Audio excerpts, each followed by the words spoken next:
Hello everyone, Nicci Fletcher and me, Andrew. Andrew. What? You can see what our life is like at the moment. Anyway, we're here to talk about the World Childless Week. I've promised you many of those, haven't I? Yeah, what month are we? The Childless Not By Choice magazine, which it gets launched on Friday. So excited. So I thought we'd have a little bit of a chat and tell you about our vision, why we're doing it, why we got inspired to do it, why now, and answer any questions anybody's got. Yeah, do you want to just share a little tiny bit about our story, just in case anybody's not heard it before, our background? Our background? Oh, well, we met 15 years ago, darling. Yep. We had managed to conceive. Didn't last very long, but we did manage to conceive, so we didn't think there were any problems until it was a major problem. So yeah, and that turned up about 10 years ago. Exactly 10 years ago. And what's the date? 10 years ago and 23 days. Yes. 40th birthday, I woke up in screaming agony at 3 o'clock in the morning, which was my left ovary complaining vigorously about stage 4 endometriosis, which is what my diagnosis is and the cause of my infertility. And everything sort of went downhill from then, really. So one cycle of IVF, which failed totally. I had... to the point that we were actually called back to be told that we could not have a child by IVF. Yeah, it was... Or not using your eggs anyway. Yeah, it would have had to be donor eggs, because although I'd been on the maximum dosage of all of the drugs because of my condition, and quite a few follicles had matured, quite a lot of eggs had been harvested, and not a single one of them had been fertilised. I blame Andrew's sluggish sperm, actually. He's got twice as many of the little blighters as most people, but very, very sluggish, apparently. No, half of them are sluggish. Okay. So by definition, I thus have the normal amount, which are swimming in the right direction and things.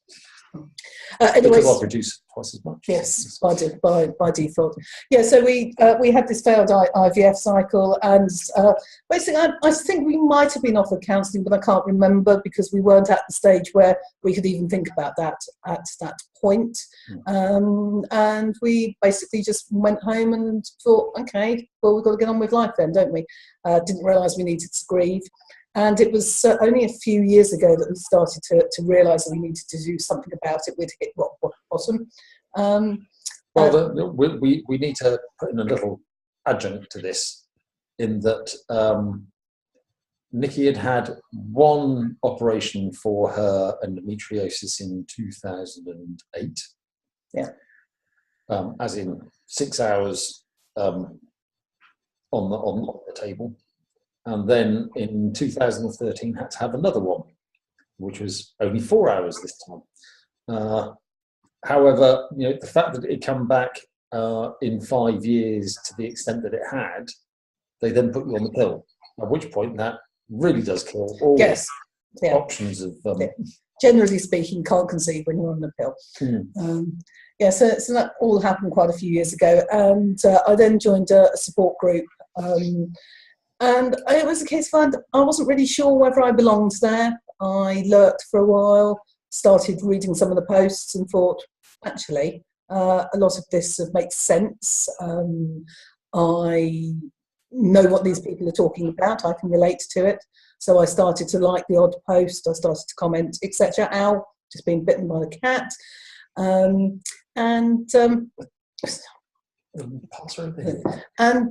then people started to say, when I was actually sort of replying properly to to post, people were complimenting me on what I was saying. They're saying that it made a lot of sense. If they could write, then they would be writing those sorts of things.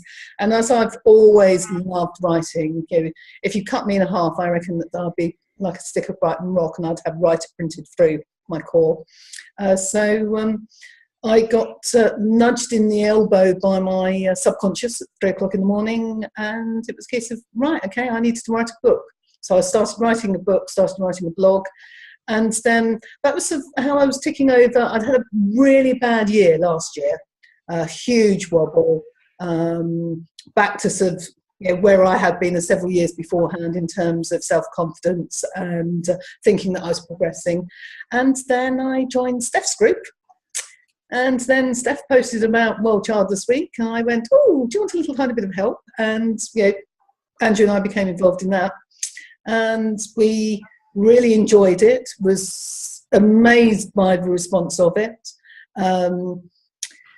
And I've always wanted to run an online magazine. As I say, I love writing. I'd always wanted to be part of the magazine. And I thought, well, if Stephanie can be brave enough to do World Childless Week when she wasn't sure what the response would be, then we can be brave enough to launch the magazine. So that's what we did. Yes, we yeah. did.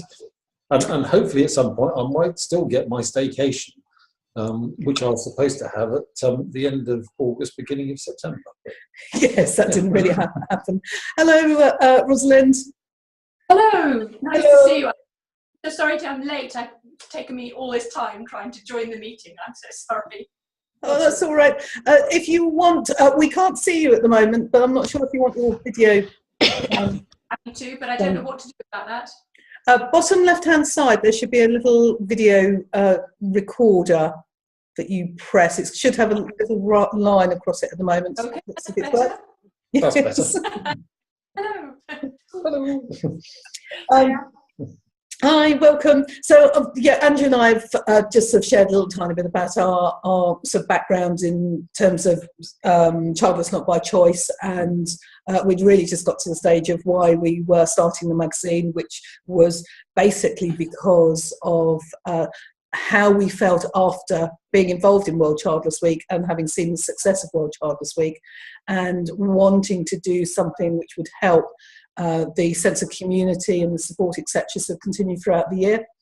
And I'd always wanted to run a magazine, or at least be heavily involved in the magazine. So that's why we decided to do this. Indeed, we went back to the file that we had on you thinking about doing a magazine. And, yes, I've done quite a lot of planning since about 18 months ago, which has been really useful. So that's where we were. And in terms of why an online magazine, well, for a start, we don't have the tens of thousands, if not hundreds of thousands, to launch a print magazine. And it's so easy nowadays, and so many people are used to doing stuff online. And the other thing, of course, is that enables us to use video as well, which is absolutely brilliant, because I think that's a really good format for these things. it's a powerful tool. Yeah, very, very powerful tool. Yes. And if you can appear in front of the camera. yes. And as you may remember, I had this love-hate relationship with all of the World Childless Week videos that we were involved in. It was the worst time of my life, but also the best time of my life, and things. I really enjoyed it. So yeah, that's what we're doing. The idea is a magazine which is published every other month. So starting in January, basically every other month, we're going to have a number of regular features. So, for instance, talking to authors, book reviews, sort of purposeful life type interviews with people like Steph, who's sort of found something that she's really passionate about and which is helping her to heal. Interviews as well, Berenice and Rosalind. I've interviewed you all. So it's those sorts of things, and then it's really just a case of seeing how it develops. One of the things Andrew and I discussed was because somebody had mentioned it, is having some other types of interviews and articles as well, which aren't necessarily related to being childless not by choice or to healing, but is more sort of lifestyle-y type things. So, you know, travel, recipes, those sorts of things, just to give some you know, light and shade, if you like, take some of the intensity out of the magazine, and also to provide something where I don't know about you, but I actually quite hate sometimes going into, when I'm feeling vulnerable, I hate looking at a general magazine, because there's so much about family and parenting and children and things that you have to wade through. Yeah, so we thought we'd give that a go. Even the Silent magazine has. Apparently. So that's. I spent 8 weeks with my parents. They're yes. So that's basically where we are, I suppose, apart from the fact that launch date is rapidly approaching. Indeed. And Berenice is doing us a wonderful front cover. We've had a sneak peek at it. You're the publishers. Yes, yes. Yeah. And then I'm not quite sure actually whether Steph and Berenice know, but Rosalind is doing us a series of tap along videos as well. Yes, so looking forward to that. Thank you, Rosalind. I Oh, know you're welcome. tapping helped me an awful lot when I was going through needle phobia and through IVF. I think we've spoken about it briefly before. We've met face to face, Rosalind and I, a while ago, and I found it hugely beneficial. So I'm really looking forward to seeing the videos. Brilliant, that's great. And Andrew and I have both benefited from tapping as well. So we are great. And I don't even believe in it. So I was kind of, You're my favourite kind of person. I always say there's nothing you have to believe in. that's true. Yeah. So when I first explained that I wanted Angie to try EFT for giving up smoking, so I sort of downloaded some information from the internet, and I explained all about it. You know, I'd got sort of which order you tap on, and some phrases to repeat and things like that. And I explained to him what we were going to do, and it was kind of, what? Are you serious? Me? Nah. So I sort of said, yeah, just suspend your disbelief about it and see what happens. And the results were absolutely brilliant, weren't they? Yeah, they were actually. Surprisingly, yes. Surprisingly brilliant. I like it. It's my favourite kind of thing. So I don't know whether anybody's got any questions, because as I say, yeah, we had planned to sort of have a bit more structure to this, except the life, the universe and everything took over slightly. Life, the universe, dogs, yeah. vets. So I don't know if anybody's got any questions at all. I've got one question, and that is, do you need any more help? I know you've been through life, the universe, and absolutely everything today and last night. I absolutely think that's just like, oh my God, dogs are bad timing. But, yeah, I did say that to Catty. Yeah, Catty, really, honestly, you could have waited till Saturday next week. Yes. But if there's anything, reach out to the community. Do let us know if we can help at all. You've helped out so many people with all the projects we do, that it would be lovely to help you out a bit more too if you need it. So do say. So not a question so much as a do say. Thank you. And actually, we have been thinking about, you know, what is it that we can hand over, because obviously there are some things which can't be handed over. It's really hard. I know, you know, we've spoken before about my background in running magazines, and I've tried to share as many battle scars as I can from that, and it is hard because it's very much kind of this sort of bubble that you're in, isn't it? That, and trying to sort of put something across to somebody is also quite difficult. So yeah. I appreciate that. I just think it's tremendously brilliant that you've done this. I really do. Well done. Thank you.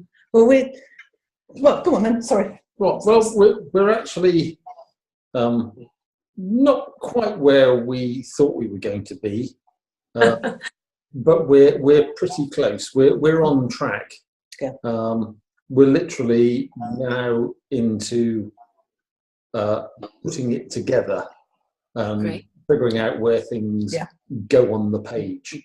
Yeah. And I'm certainly, from my sort of business analyst background, I'm a great believer in the more planning and preparation you can do beforehand, then the easier it is when you actually sort of get to that moment of doing it. I know that you can fall into the trap of planning so much and recording so much, tracking it, that you never actually get any work done. But I think we've sort of got that balance. And I was saying to Andrew, actually, as we were driving to the vets, I was saying, I don't know whether we are incredibly organised and being very calm about this, even with Katia being ill, and that everything is going to go relatively smoothly and we've got this sussed, or whether we are totally naive about the amount of work we're going to be doing. And the jury is out. I've got no idea. We'll tell you on Saturday morning. Well, I think you probably find that actually a large percent, in my experience, of problems with magazines comes from advertising and salespeople, because they always throw things in at the last minute, and they're the ones you just want to throttle them, because they move your page around and dump something that you really worked very hard on. Or you will have people who are editing it, conflicting with the sales team, or you'll have the publisher in charge going, wah, like this. Because it's yours, because you own it, because it's entirely within your control, what goes in and what goes where. I think you're going to find it probably a lot less stressful than you would expect it to be, because you're in control of it. I'm quite sure of that. I think go onwards and upwards, you'll be fine.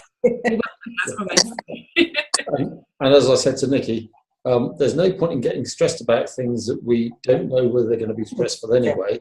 You know, Yeah. if they end up being stressful, they end up being stressful. If they're not, great. Yeah. Yeah, that's it. You got to remember. Yeah, you got to remember as well that you're the first people to be doing this. Yes.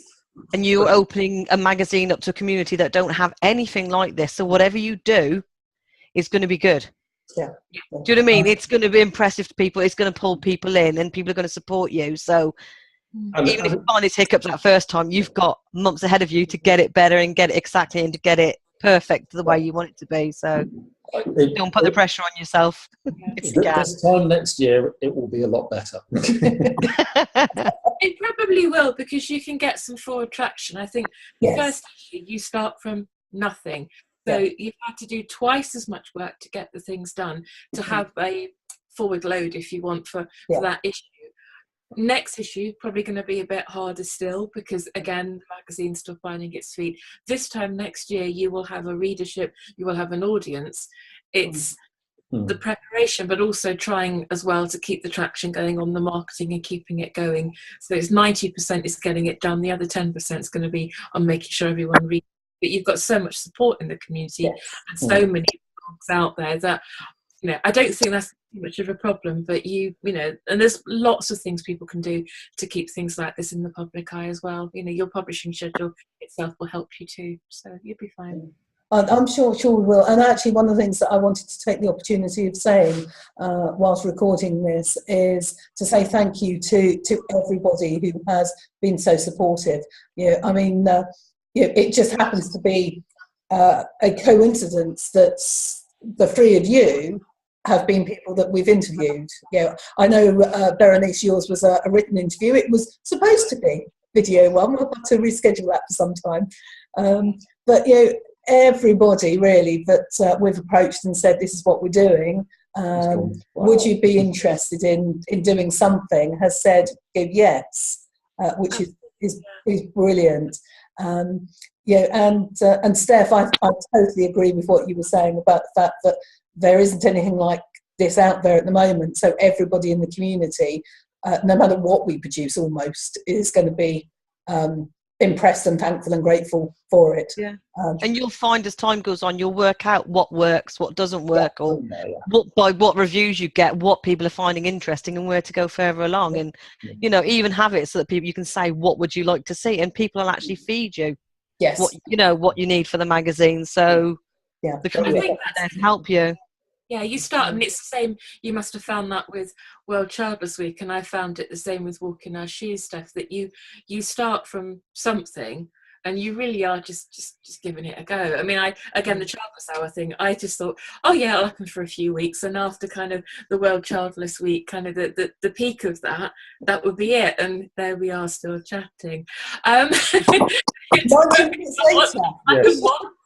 So you know. You do these things because they're different, and yeah, sometimes they work. There's some stuff that I think we've all done that doesn't quite kind of hit the mark, but you know, we live, we learn. And the best bit about the content of a magazine is just like I guess with World Childless Week, and just the same as Childless Hour, it's there for a short while. Anything that's not quite right, yeah, you just skip over it. You know, here comes the next one, so on and on and on. You know, books and things like that are there for perpetuity, and if they're in print, it's a lot harder to get rid of those mistakes. Yes, that's right. Yeah, and also it's one of the advantages of it being online is the fact that we can, you know, if we run out of time and we only produce a half of it for you know, in time for publication on Friday, it doesn't matter, because on Saturday and Sunday we can, or Monday and Tuesday, we can add the extra bits at the end of it. Yeah. And particularly on the first thing, I'm sure that people will be very forgiving as well. They will indeed. Yes. The trouble is that I am such a perfectionist, and Andrew was saying to me, he said, "Yeah, no, it will be published on Friday." And he said, "Yes, however, at some point we're going to have to say, you know, enough's enough. You know, if we know we can't, and letting it go, you will." I have huge high standards for all the things that I do, but I also know, you know, you have a deadline, you stick to it, you will get better at letting it go, I promise. And you'll learn to know which bits matter more than others. And I would probably say that it's kind of the honesty, I think, in a magazine like this, of the content is more important than probably whether the commas are all in the right place. That's a strong point, but actually if someone comes back to you and says, oh, well, that comes on, and you know, ask if they want to proofread for you. Yes, exactly. Get involved. It's kind of what I do. I just wrote people in like that, you know? It's happened. Yeah, that's the kind of the thing that you can do. You can grow with that, but you know, you'll get better at letting it go. I promise you will. You will, promise. While you sleep, you have to let it go. Yeah, she will never let it go. Oh, you will. Yes. I will. I'm very good at things like that, and in fact, I've had to learn to be good at some things like that, because I've got a bit of dyslexia, and for many years I didn't write because I was so sort of terrified about sharing anything that got mistakes in it. Because of that, because I felt it reflected badly on me. So I didn't write for creatively for about 25 years. And it took me quite a long time to sort of get to that stage of going, do you know what? It's absolutely fine.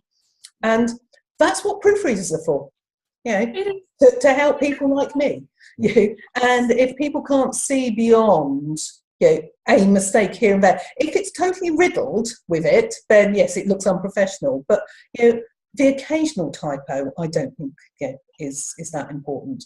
It doesn't matter. I don't think it does at all. You know, I've struggled sometimes, and I'd had my confidence knocked a while ago because of, as you know, the dyspraxia diagnosis, very closely related to dyslexia. And I thought, oh, I can't do my job. I can't be a designer. I'm not good enough anymore. And actually, I'm perfectly good at my job, and there are people out there, again, like you say, who proofread, who do those things, and that's what happens. That's what other people do. You know, we're good at what we do. That's right. Well, we play to our strengths. Yeah, absolutely. And indeed, one of your girlfriends asked me for advice on interior design, and I'm colourblind.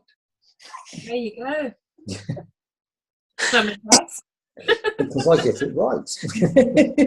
Allegedly. What did you come up with, Andrew? What did you say? I just tell her that her ideas are barking or they're good, one of the two. And they usually are. It is that extreme. There we go then. In general terms, slightly more subtly than that, by saying, yeah, it won't work because of this, that and the other. rather than just saying that. And she trusts Andrew implicitly in his ability to solve problems and do sort of building DIY type things as well. So, if Andrew said, it's not going to work because of ...